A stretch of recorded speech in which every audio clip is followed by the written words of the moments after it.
이 시간 하나님의 말씀은 여호수아 6장 1절부터 7절 말씀입니다. 여호수아 6장 1절부터 7절 말씀. 다 찾으신 줄 알고 봉독해 드리겠습니다. 이스라엘 자손들로 인하여 여리고는 굳게 닫혔고 출입하는 자가 없더라. 여호와께서 여호수아에게 이르시되 보라, 내가 여리고와 그 왕과 용사들을 내 손에 붙였으니 너희 모든 군사는 성을 둘러 성 주위를 매일 한 번씩 돌되 여세 동안을 그리하라. 제사장 7은 7 양각나팔을 잡고 언약궤 앞에서 행할 것이요 제7일에는 성을 7번 돌며 제사장들은 나팔을 불 것이며 제사장들이 양각나팔을 길게 울려 불러서 그 나팔 소리가 너희에게 들릴 때에는 백성은 다 큰 소리로 외쳐 부를 것이라. 그리하면 그 성벽이 무너져 내리리니 백성은 각기 앞으로 올라갈지니라 하시매 눈의 아들 여호수아가 제사장들을 불러서 그들에게 이르되 너희는 언약궤를 메고 7 제사장은 7 양각나팔을 잡고 여호와의 궤 앞에서 행하라 하고 또 백성에게 이르되 나아가서 성을 돌되 무장한 자들이 여호와의 궤 앞에 행할지니라. 아멘. 할렐루야. 네, 오직 하나님의 은혜입니다. 은혜 아니고는 설명되지 못하는 삶을 살아내는 저희들 되기를 소망합니다. 옆에 분에게 한번 인사해 보는데요. 오직 은혜로 사셨습니까? 아멘. 네, 올 찬양 해주신 성가대 그리고 바이올린 같이 해주셨는데 은혜인 것 같아요. 그죠? 네, 감사하다고 박수 한번. 여리고 정복의 영성이라는 제목으로 하나님의 말씀 보도록 하겠습니다. 인생은 산을 넘어 산이라는 말이 있습니다. 이것은 사람이 인생을 살다 보면 한 산을 만난다라는 뜻입니다. 그때 내가 가지고 있는 모든 것으로 그 산을 뛰어넘고 힘쓰고 애쓰며 살아갑니다. 그렇게 한 산을 넘으면 어느 순간에 또다시 그보다 더 큰 산이 사람들의 인생 앞에 놓여 있는 걸 보게 되죠. 겨우 이겨 한 산을 넘은 것 같은데 그보다 더 큰 산이 다시금 이 앞에 뚝하니 있음으로 인하여서 삶이 요동치게 되는 것입니다. 그때도 내가 가지고 있는 모든 것으로 그 큰 산을 뛰어넘기 위해서 애쓰고 힘쓰며 살아갑니다. 이처럼 끊임없이 산을 넘고 또 넘는 것이 인생인 것입니다. 한 산을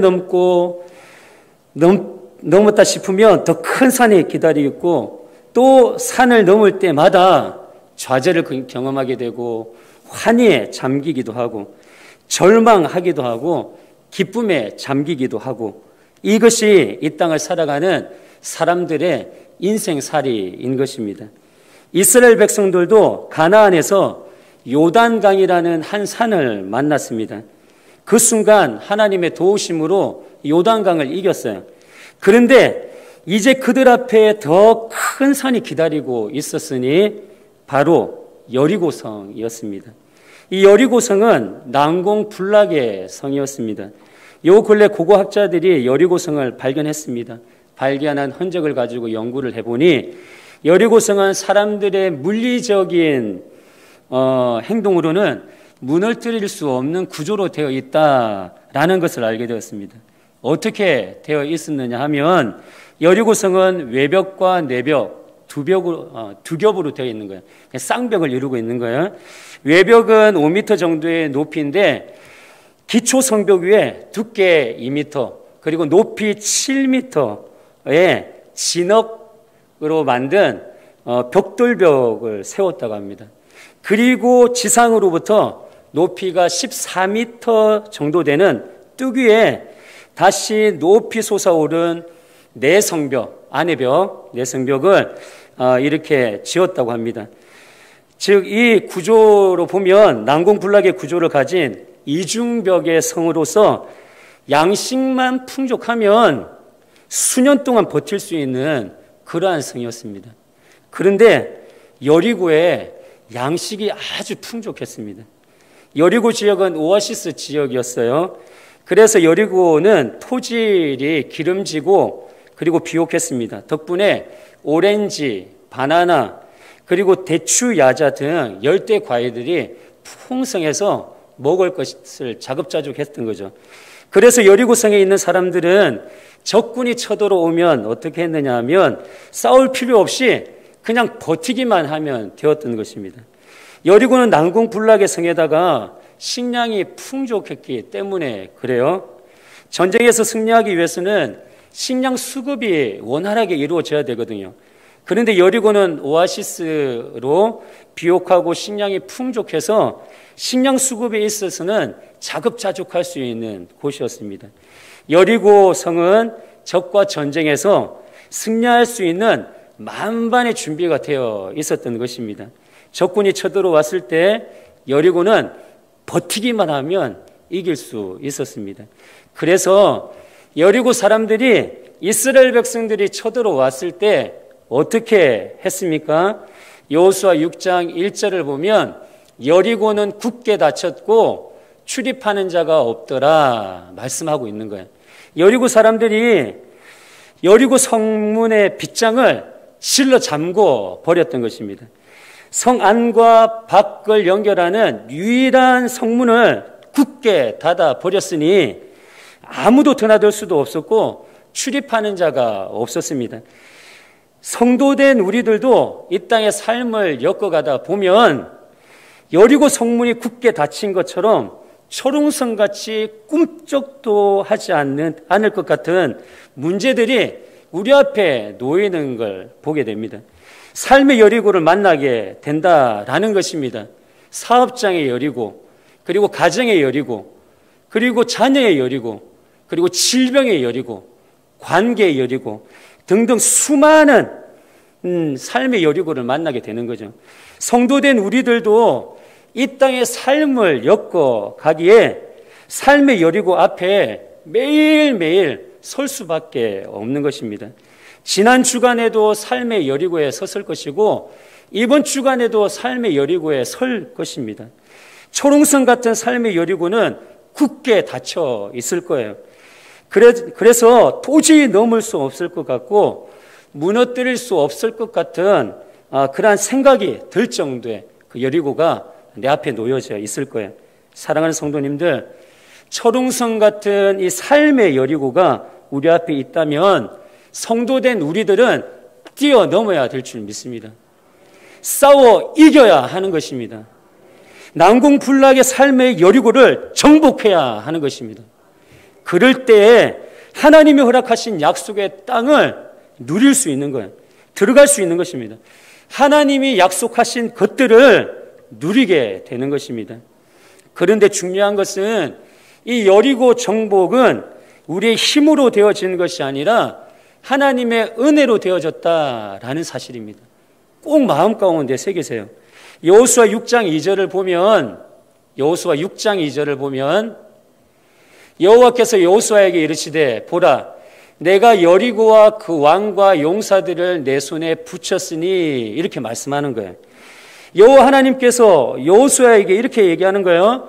내가 여리고와 그 왕과 용사들을 내 손에 붙였다라는 거예요. 내 손에 붙였다. 완료형입니까? 아니면 미래형입니까? 완료형이에요. 아직 여리고 전투가 시작이 안 됐거든요.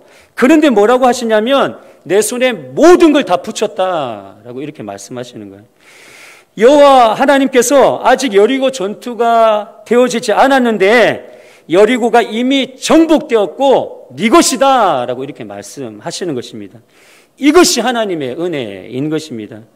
이 땅을 살아가는 성도된 우리들에게도 하나님께서 동일하게 말씀해 주시는 거예요. 초롱성 같은 삶의 여리고를 너의 손에 붙였다. 붙일 것이다 라가 아니에요. 붙였다 라는 것입니다. 고로 우리들은 난공불락과 같은 나의 삶의 여리고가 이미 정복되었다 믿고 삶을 엮어가야 될 줄 믿습니다.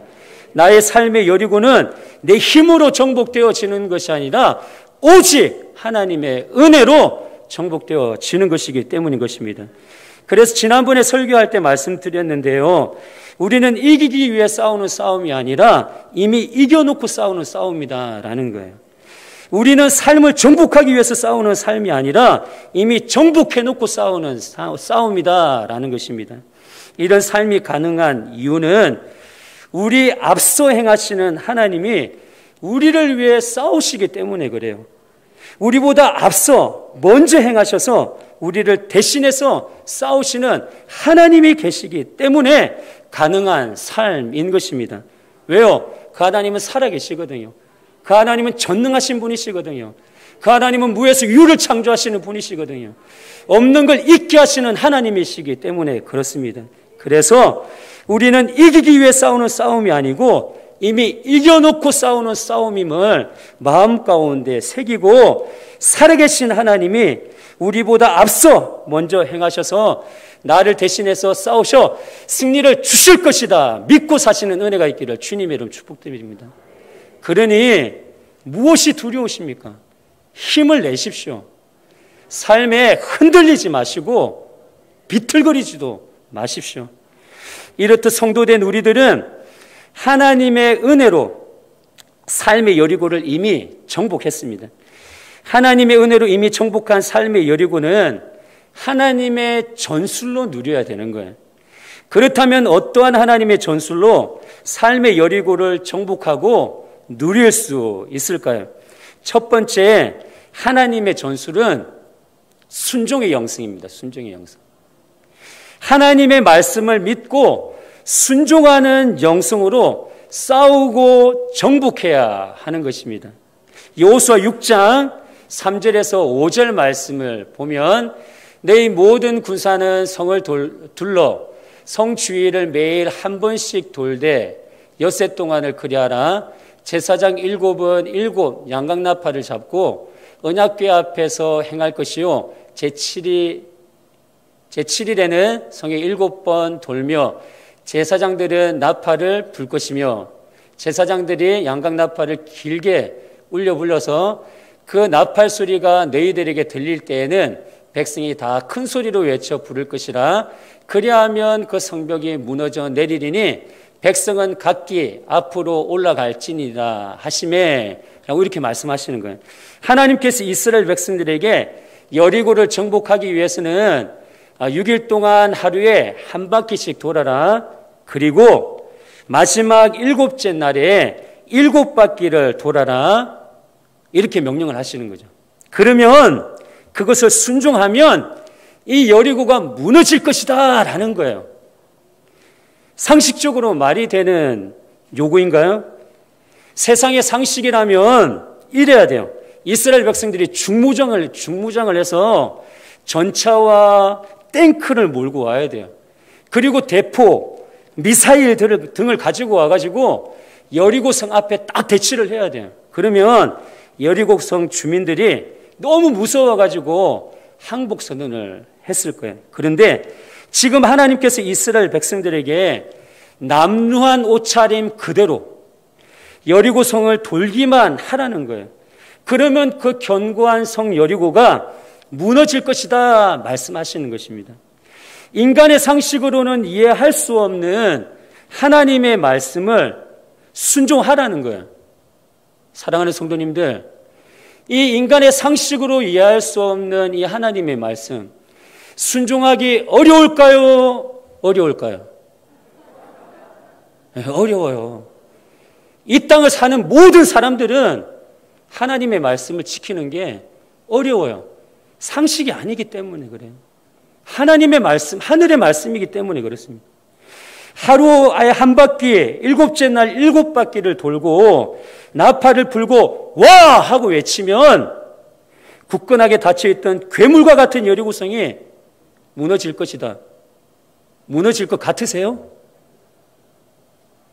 상식적으로는 말이 안 되는 그 말씀을 하나님께서 하시고 요구하시는 거죠. 놀라운 것은 거짓대 같은 이스라엘 백성들은 훈련받은 군인도 아니고 용사도 아니었습니다. 남루한 옷차림에 볼품없는 무리들이었어요. 무언가 계획을 하고 이를 지어 성취할 만한 그런 능력이 있는 그런 민족이 아니었습니다. 이런 아무것도 할 수 없는 모습, 오합지졸들이 상식을 뛰어넘어 하나님의 말씀에 순종을 했더니 하나님께서 여리고 성을 무너뜨려 주신 줄 믿으시길 바랍니다. 우리의 삶의 여리고도 상식으로 정복되는 게 아니에요. 하나님의 말씀을 믿고 순종함으로 정복해 나가는 것이고 정복되어질 것입니다. 그래서 성도된 우리들은 세상의 상식이 아닌 하나님의 말씀으로 삶을 엮어가야 되는 거예요. 하나님의 말씀하시면 그 말씀에 순종해야 하는 것입니다. 내 생각에는, 내 원함에는 아니야. 절대로 이런 표현을 하면 안 되는 것입니다. 오직 하나님의 말씀이 우선되어져야 되고, 우선된 하나님의 말씀이 나에게 딱 떨어지면 그 말씀에 순종해야 되는 거예요. 순종할 때에 우리를 통해 삶의 여리고가 무너질 것이고 정복될 것이고 놀라운 하늘의 역사를 경험하며 살게 될 줄 믿습니다. 두 번째 하나님의 전술은 침묵의 영성입니다. 하나님의 말씀을 믿고 침묵하는 영성이에요.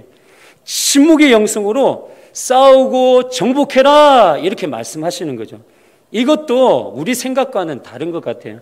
여호수아 6장 10절 말씀을 보면 여호수아가 백성에게 명하여 가로되 너희는 외치지 말며 너희 음성을 들내지 말며 너희 입에서 아무 말도 내지 말라. 그리하다가 내가 너희에게 명하여 외치라 하는 날에 외칠지니라 하고 이렇게 말씀하시는 거죠. 하나님께서 이스라엘 백성들에게 여리고 정복을 하기 위해서는 어떻게 하라고 하십니까? 너희는 외치지 말아라. 음성을 들리게도 하지 말아라. 입에서 아무 말도 내지 말아라. 라고 이렇게 말씀하시는 거죠. 바로 침묵하라고 명령하시는 것입니다. 여리고성을 정복하기 위해서는 침묵해야만 했습니다. 그렇다면 왜 하나님께서 침묵하라 했고 침묵해야만 했는가? 상상해 보세요. 여리고성을 돌고 또 돕니다. 6일 동안 한 바퀴, 7일에는 7바퀴 돌고 돌기만 해요. 그렇다면 여리고성을 도는 사람들 중에 마음이 좋은 사람만 있으면 괜찮은데 그렇지 않은 사람들이 있거든요. 그런 사람 중에 어떤 한 사람이 매일 성만 돌라고만 해. 정말 이 성을 돌고 돌아버리니까 내가 돌아버리겠네. 이렇게 돌기만 한다고 성이 무너져? 이렇게 부정적인 말을 했다면 어떻게 되었을까요? 여러분, 이 말이라는 게 무서워요. 이 부정적인 말의 이 전염력이 아주 대단합니다. 그럼 어떻게 됩니까? 하나님을 향한 믿음도 무너지고 하나님과 함께 맺은 약속도 깨져버리는 거예요. 하나님의 약속은 내 생각, 내 말, 내 가치로 이루어지는 게 아니에요. 하나님의 약속은 하나님을 향한 믿음의 반응을 통해서 약속이 이루어지고 누리게 되는 것입니다. 그래서 하나님께서는 침묵의 영성을 요구하시는 거예요. 침묵의 영성은 그냥 말하지 말아라 이게 아니에요. 하나님의 말씀을 믿고 기도로 침묵하는 거예요. 기도로. 즉 이 침묵의 영성은 기도의 영성인 거예요. 기도의 영성인 거예요. 하나님의 섭리에 따라서 반드시 하나님의 뜻이 성취될 것이다. 이 믿음을 가지고 기도하면서 나아가는 영성인 것입니다.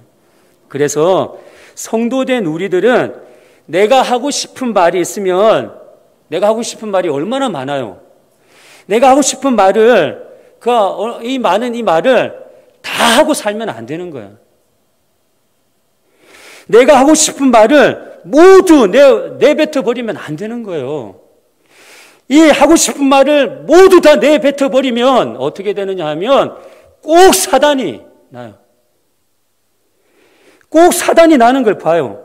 그래서 성도된 우리들은 하고 싶은 말이 있으면 하고 싶은 말을 입으로 모두 내뱉으면 안 되고 어떻게 해야 하느냐? 기도해야 하는 것입니다. 할렐루야. 기도해야 하는 거예요. 성도된 우리들은 말로 말하는 것이 아니라 말씀으로 말해야 하고, 말로 말하면 안 되고 기도로 말해야 하는 거예요.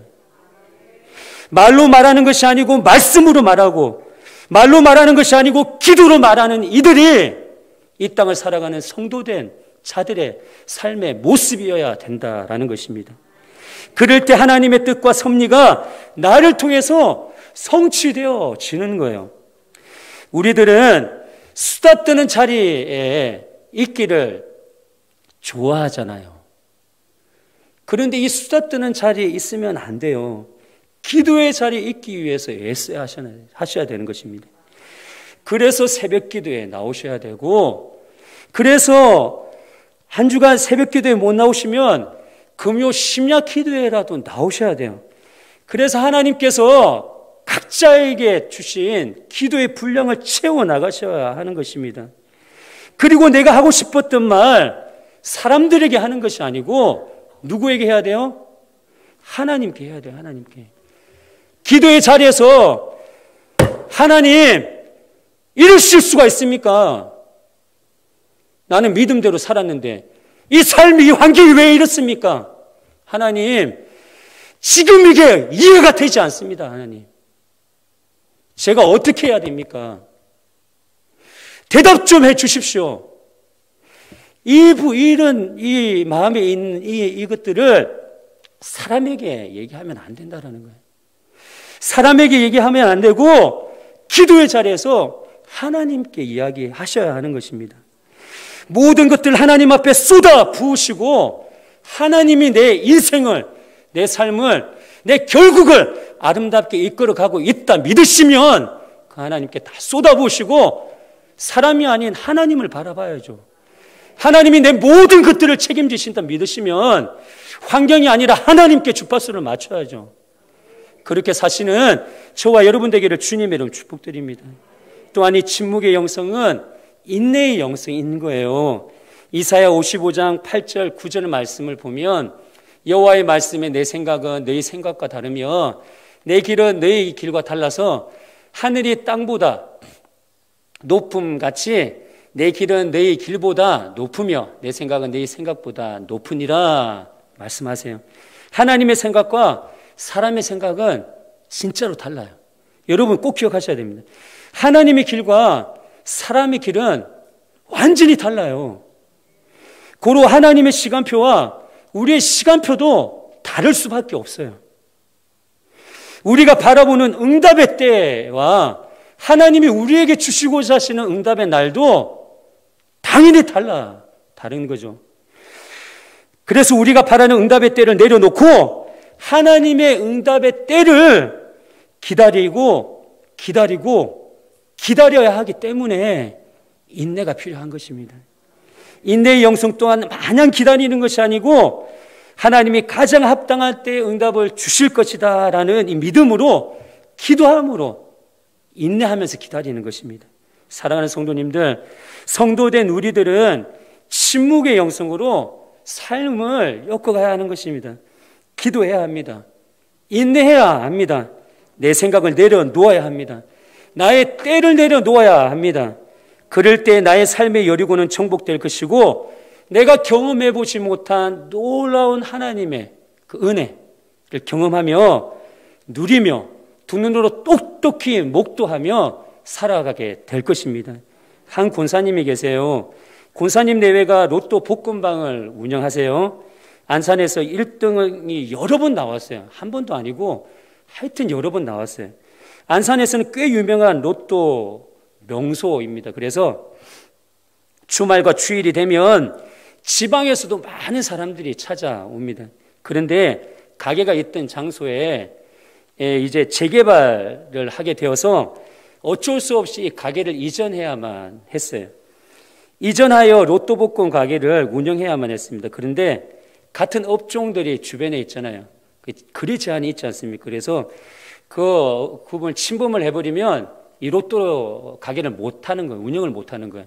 그래서 한 블럭 이상을 넘어가면 안 됐습니다. 주변에 있는 로또 가게들 때문에 가게 문을 닫아야 했기 때문에 그래요.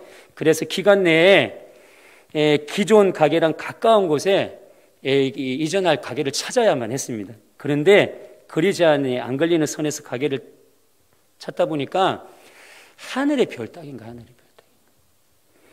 그래서 하늘의 별을 따기 위해서 이 권사님이 어떻게 하셨느냐 하면 별을 따셨어요. 근데 하늘의 별을 따기 위해서 여리고 성을 돌듯이 돌고 도는 거예요. 매일 기도하면서 가게가 나와야 될 상가, 가게가 나와야 될 그 아파트를 진짜로 매일 돌아요. 눈이 오나 비가 오나 바람이 부나 덥거나 춥거나 권사님이 빠짐없이 매일 와서 돌면서 기도하면서 하나님 이곳에 자리가 나야 됩니다. 하나님 주옵소서 이러는 거예요. 그런데 그 도는 자리가 재개발 지역이라 주변이 다 신축 아파트, 신축 상가였어요. 그래서 가게가 나올 그게 아니에요. 그런데 놀라운 일이 일어나는 거죠. 가게를 내놓을 일이 만무한 핸드폰 가게를 내놓은 거예요. 그리고 그곳을 만나게 되고 그곳에 로또 복권 가게를 이전하게 되고 지금까지 운영하고 계십니다. 권사님의 삶의 여리고를 정복하고 놀라운 하나님의 은혜를 경험하고 살아가고 계신 거예요. 누리며 사시는 삶인 것입니다. 사랑하는 성도님들, 이 모습이 우리의 모습이 되기를 주님의 이름으로 축복드립니다. 우리의 삶의 모습이 어떠할지라도 다시 한번 말씀드리는데 절대로 기죽지 마세요. 하나님이 도와주실 거예요. 하나님께 소망을 두고 돌라고 그러면 도시면 되는 거예요. 때가 되면 하나님께서 역사해 주실 것입니다. 그 역사하심을 경험하며 사시는 저와 여러분 되기를 소망합니다. 하나님께서 오합지졸인 이스라엘 백성들에게 성을 돌고 또 돌아라. 성을 돌 때 침묵하면서 돌아라. 마지막에 나팔을 크게 불러서 또 함성을 크게 외쳐라. 그러면 난공불락의 성이 무너질 것이다 말씀하시며 세상의 상식으로 이해되지 않는, 이해할 수 없는 개그 수준의 이 전술을 가르쳐 주셨어요. 그래서 여리고를 정복했습니다. 그렇다면 하나님께서 이 엉뚱한 요구를 하시면서 여리고를 정복해 주신 이유가 있어요. 이 안에 담아두신 하나님의 마음이 있어요. 이 안에 하나님의 숨은 뜻과 섭리가 있는 걸 보게 돼요. 여호수아 6장 4절을 보면 하나님의 숨은 뜻과 섭리가 무엇인지 알 수 있는데요. 제사장 7번 양각나팔을 잡고 언약궤 앞에서 행할 것이요 제7일에는 성을 7번 돌며 제사장들은 나팔을 불 것이며 이렇게 말씀하고 있어요. 여기서 하나님의 숨겨진 뜻, 섭리, 하나님의 마음을 알기 위해서 중요한 것 두 가지를 봐야 돼요. 한 가지는 무엇이냐 하면 나팔을 불라라고 이렇게 얘기를 해요. 성경에서 나팔을 불 때 두 종류가 있어요. 전쟁할 때에 사용되어지는 나팔, 예배 드릴 때에 사용되어지는 나팔, 이 두 가지가 있어요. 전쟁에 쓰여지는 나팔은 무엇이냐면 금속 재질로 만든 하초체다라는 나팔이에요. 그리고 예배에 사용되어지는 나팔은 쇼파르로 양각 나팔을 이야기를 하는 것입니다. 그런데 보세요. 여리고 전투에 사용된 나팔이 전쟁할 때 쓰여진 나팔인 하초체라가 아니라 예배 드릴 때 사용되어지는 쇼파르, 즉 양각 나팔을 사용했다라는 거예요. 그런데 보세요. 다른 한 가지를 보면 나팔을 누구에게 불라고 이렇게 말씀하고 계세요? 제사장에게 불라라고 이렇게 이야기를 하고 있어요. 그렇다면 생각해 보세요. 전쟁할 때에 그 나팔을 불게 하는 사람, 여리고 전투잖아요, 전쟁이잖아요. 그럼 그 나팔을 불게 하는 사람을 뽑으면 군인을 뽑아야 돼요, 제사장을 뽑아야 돼요? 군인을 뽑아야 돼요, 제사장을 뽑아야 돼요? 군인을 뽑아야죠. 전투잖아요, 전투. 전쟁이잖아요. 그런데 보세요. 누구를 뽑느냐 하면 여리고 전투에서 나팔을 불 사람을 군인이 아니라 제사장을 뽑은 거예요. 제사장을 뽑은 거예요. 그리고 그들에게 하나님께서 명령을 하시는 거죠. 언약궤 앞에서 예배 드릴 때 사용하는 쇼파르를 잡고 불어라 명령하시는 것입니다. 무엇 앞에서 쇼파르를 불라고 이렇게 말씀하세요? 언약궤 앞에서 불라라고 이렇게 말씀하시는 거예요. 이 언약궤는 하나님의 임재를 상징함과 동시에 예수님의 죽음과 부활을 상징하는 거예요. 그러니까 예수님의 복음의 기초를 두고 쇼파르의 나팔을 제사장이 불면서 여리고성을 돌고 도는 거예요. 그리고 언약궤가 따르는 거예요. 예수님의 십자가의 부활이 따르는 거죠. 선포를 하는 거죠. 쇼파르를 통해서 불려지는 거예요. 예수님의 십자가 부활이 불려지는 거죠. 무엇을 알 수 있습니까? 여리고 전투는 전쟁이 아니라 하나님께 드려지는 예배였고, 또한 예수님의 복음을 앞세운 구원의 선포였다라는 거예요. 여기서 하나님의 말씀을 읽을 수 있는 것입니다. 하나님은 여리고 전투를 통해서 전쟁을 하겠다라는 마음이 없으세요. 전쟁하고 싶은 게 아니에요. 지금 하나님은 하나님께 예배를 드리고 그리고 구원을 선포하고 싶으신 거예요. 예수님의 복음이 임했다. 이 여리고성 안에 살아가는 사람들에게 그렇게 선포하고 싶은 거예요. 예수님의 복음이 임했어요. 예수님의 십자가와 부활의 복음이 임했습니다. 받아들이세요. 영접하세요. 이걸 선포하기를 원하셨던 거예요. 그래서 제사장들이 쇼파레를 불고 언약궤가 뒤따르며 여리고성과 그 안에 있는 모든 사람들에게 하나님의 구원과 통치를 선포하였던 것입니다. 하나님의 복음을 받아들이는 이들에게는 영생이 임하게 되었고 하나님의 자녀가 되는 권세를 누리게 되었던 것입니다.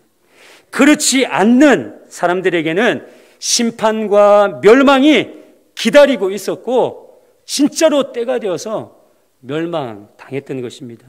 이 구원의 은혜를 입은 자가 있는데요, 라합과 그의 가족들이 이 구원을 입게 되었던 거죠. 그렇다면 왜 7바퀴를 돌라 했을까? 예고된 시간을 주는 거예요. 멸망을 7일 동안 유보시키는 거예요. 생각해 보세요. 여호와 하나님은 서두에 말씀드렸던 것처럼 전지전능하신 분이에요. 무에서 유를 창조하시는 분이에요. 없는 걸 있게 하시는 분이란 말이에요.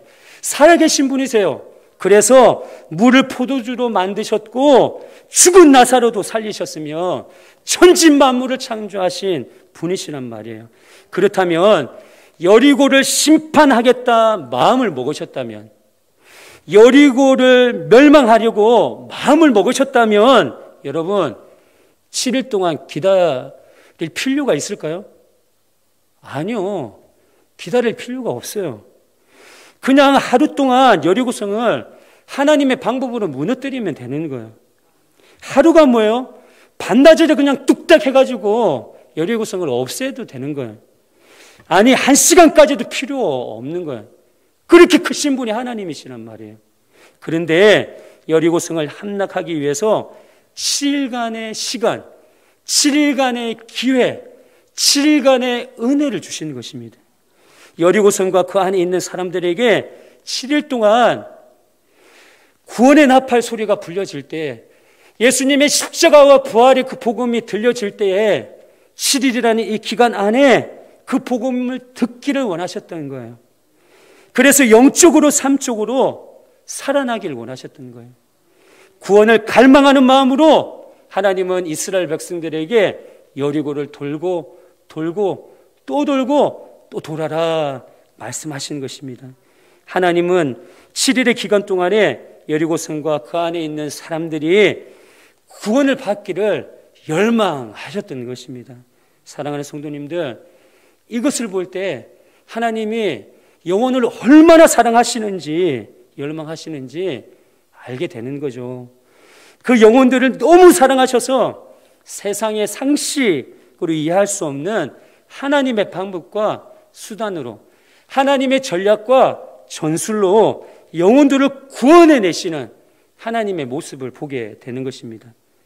그래서 하나님께서 왕으로 오신 예수님도 똑같아요. 세상의 상식으로는 왕이 어디로 와야 돼요? 왕궁의 요람으로 와야 된단 말이에요. 그런데 예수님이 어디로 오셨어요? 마구간에 말구유에 나셨던 것을 보게 되죠. 하나님의 방법이 있는 거예요. 하나님의 방법이 있는 것입니다. 여러분, 우리도 하나님의 영혼을 사랑하듯 영혼을 사랑해야 돼요. 영혼을 열망해야 하는 것입니다.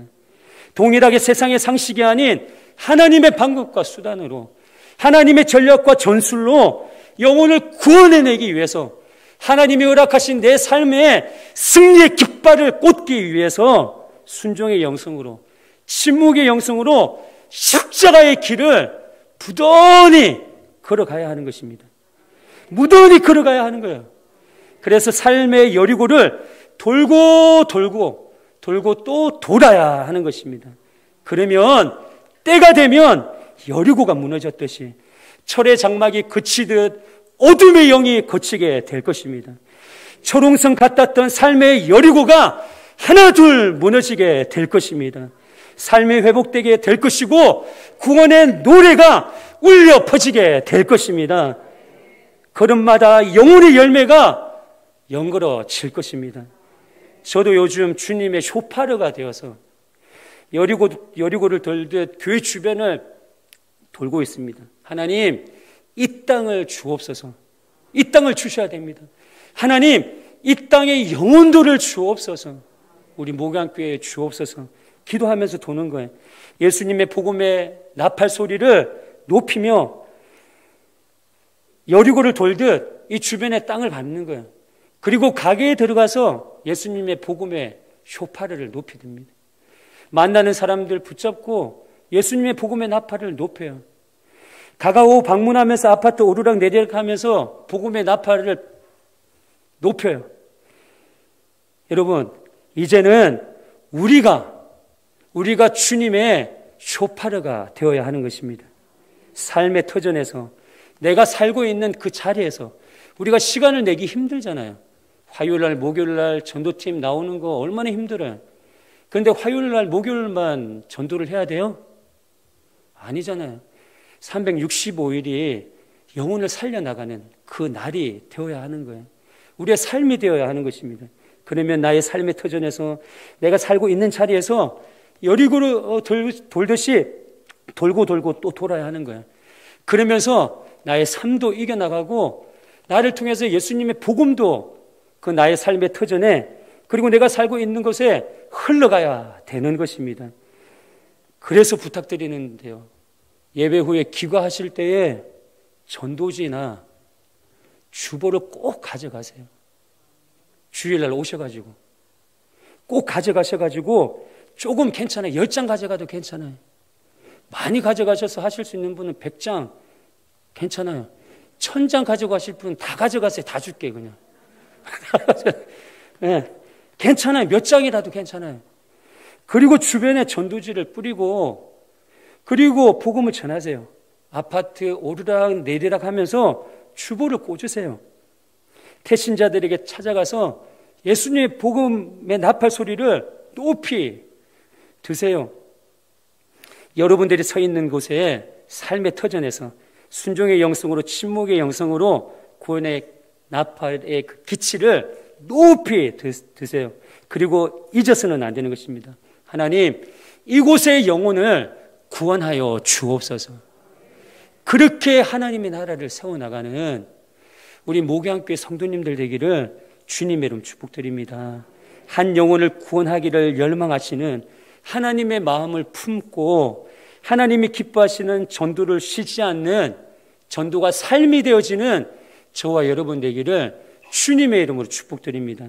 사랑하는 성도님들, 우리는 예수님의 복음의 나팔이에요. 우리는 하나님의 쇼파르인 것입니다. 예배 드리기를 즐기하고 구원을 선포해야 하는 것입니다.